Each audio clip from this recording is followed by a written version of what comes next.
Assalamualaikum warahmatullahi wabarakatuh.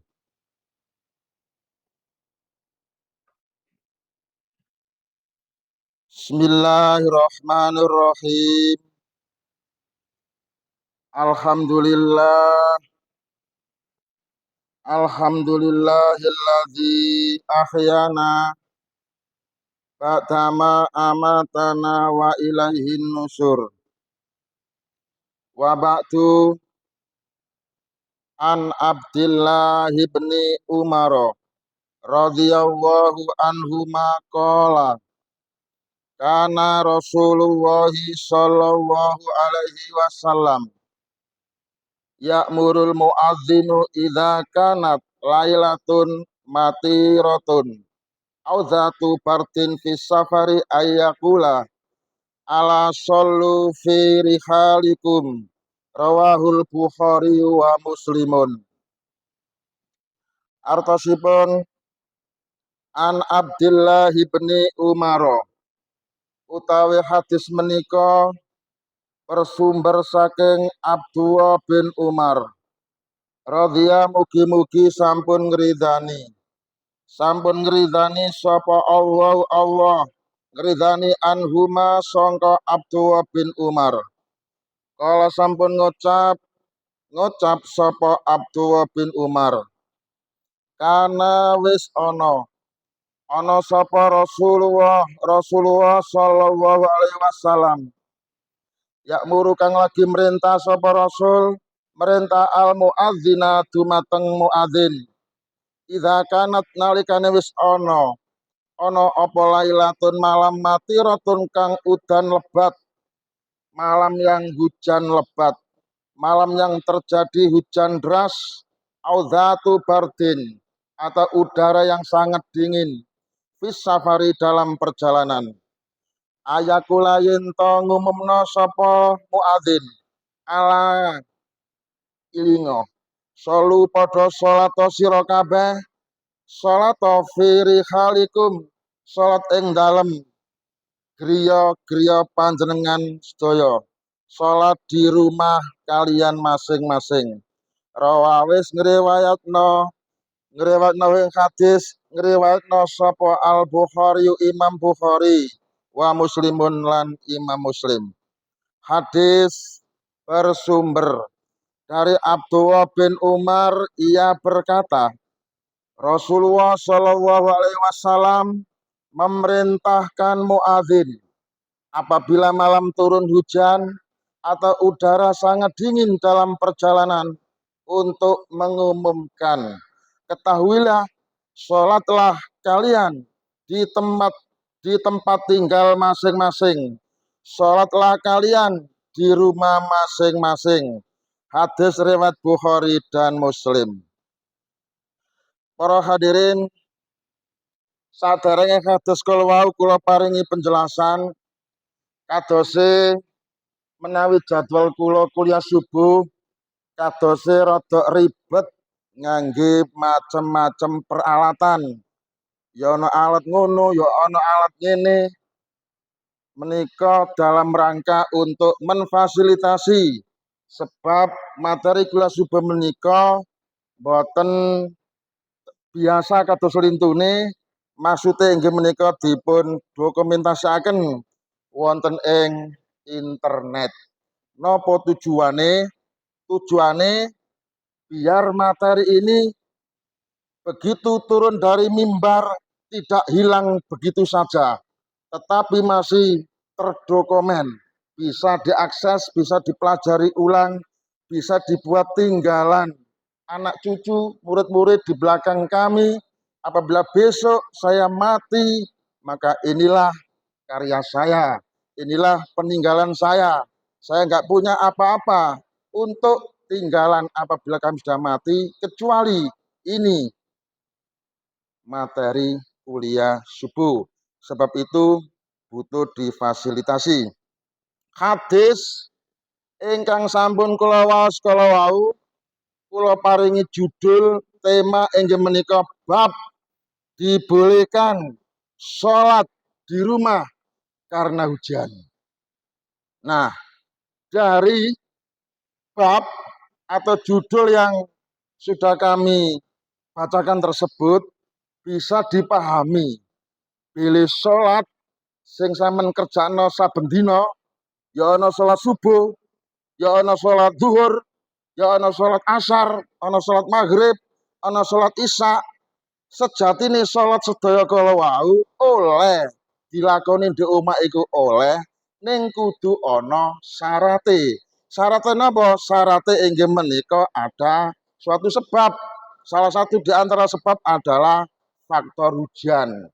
Kada udan deres, campur kilat, campur angin, campur gluduk, campur bledek, jalaran mekaten mongko salat sedaya kala wau saged diperlampahi tergriya mawon. Gak usah ter masjid jamaah mboten usah.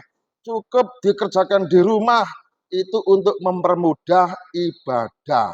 Nah, nek kapan jalaran normal, ya gono udan, ya gono angin, ya gono bledek, ya gono kilat, ya gono gluduk. Berarti posisi normal, sholat luwe apike aja dilakoni di omah. Lakonono di masjid, berangkatane masjid, sembahyang di masjid, sebab masjid iki memang rumah ibadah, kanggo ibadah. Dene rumah sampean kanggo turu, aja kanggo gawe ibadah kecuali ada sebab-sebab tersebut. Penjelasan hadis Rasulullah Shallallahu Alaihi Wasallam memberi perintah kepada muadzin. Muadzin itu ya wong sing adzan iku lho jenenge muadzin. Diperintah dening Rasulullah supados memberikan pengumuman. Pengumuman kepada segenap umat Islam agar umat Islam itu melaksanakan sholat di rumah masing-masing apabila kondisi cuaca tidak mendukung seperti hujan deras, hujan yang disertai dengan angin kencang, hujan yang disertai dengan kilat, hujan yang disertai dengan petir, dan hujan yang disertai dengan halilintar. Maka dalam situasi dan kondisi yang seperti ini, orang Islam diperbolehkan sholat di rumah masing-masing tanpa harus pergi ke masjid karena adanya gangguan alam yang tidak mendukung atau karena ada uzur secara syar'i. Ini normal, sering masjid lah, terus gak usah sholat di rumah, mindset ayat dirubah. Dewek iki posisi normal cak, sholat ring masjid, luwe apik, gak usah dilakoni di rumah. Nek wis ngerti, praktek. Wong wis ngerti kok. Dene gak ngerti, saiki tak ngertekno. Saudara-saudara, jadi perintah Rasulullah ini menunjukkan bahwa dalam kondisi ada gangguan alam seperti hujan deras, seperti banjir, kebakaran, gempa bumi, dan lain-lain, maka umat Islam diberikan rukhsah atau diberikan keringanan, yaitu sholatnya cukup dikerjakan di rumah masing-masing, tidak usah jamaah pergi ke masjid, karena ibadah, agar ibadah yang dilakukan itu lebih mudah untuk dikerjakan. Jadi sholat itu boleh dikerjakan di rumah karena ada alasan syar'i. Berarti dalam keadaan normal tidak ada alasan syar'i, sholat itu harus dilakukan di masjid, tidak boleh dilakukan di rumah kecuali ada gangguan alam, ada gangguan hujan, ada gangguan gempa bumi, ada gangguan banjir, dan lain-lain. Selanjutnya, saudara-saudara, dalam situasi hujan yang deras, sholat itu juga boleh dijamak. Zuhur boleh dijamak dengan asar, dan maghrib boleh dijamak dengan isya. Artinya apa?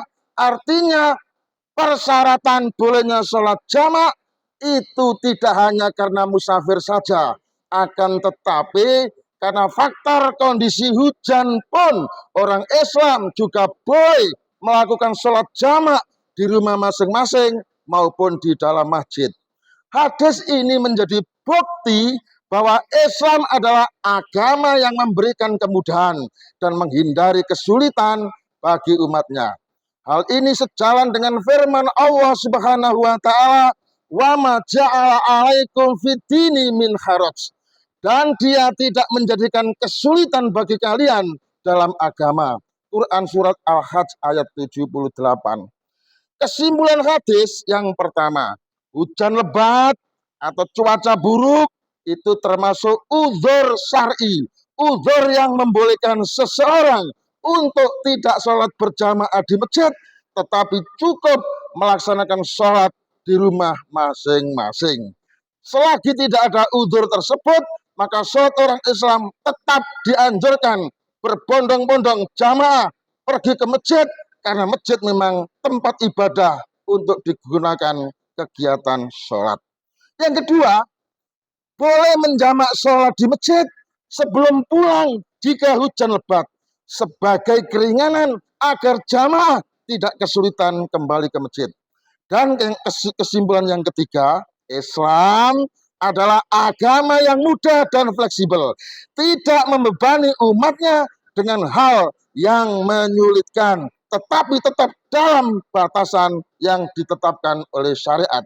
Dan yang terakhir, muadzin diperintahkan untuk memberi pengumuman kepada jamaah dalam kondisi tertentu agar orang-orang Islam bisa memahami adanya keringanan ini.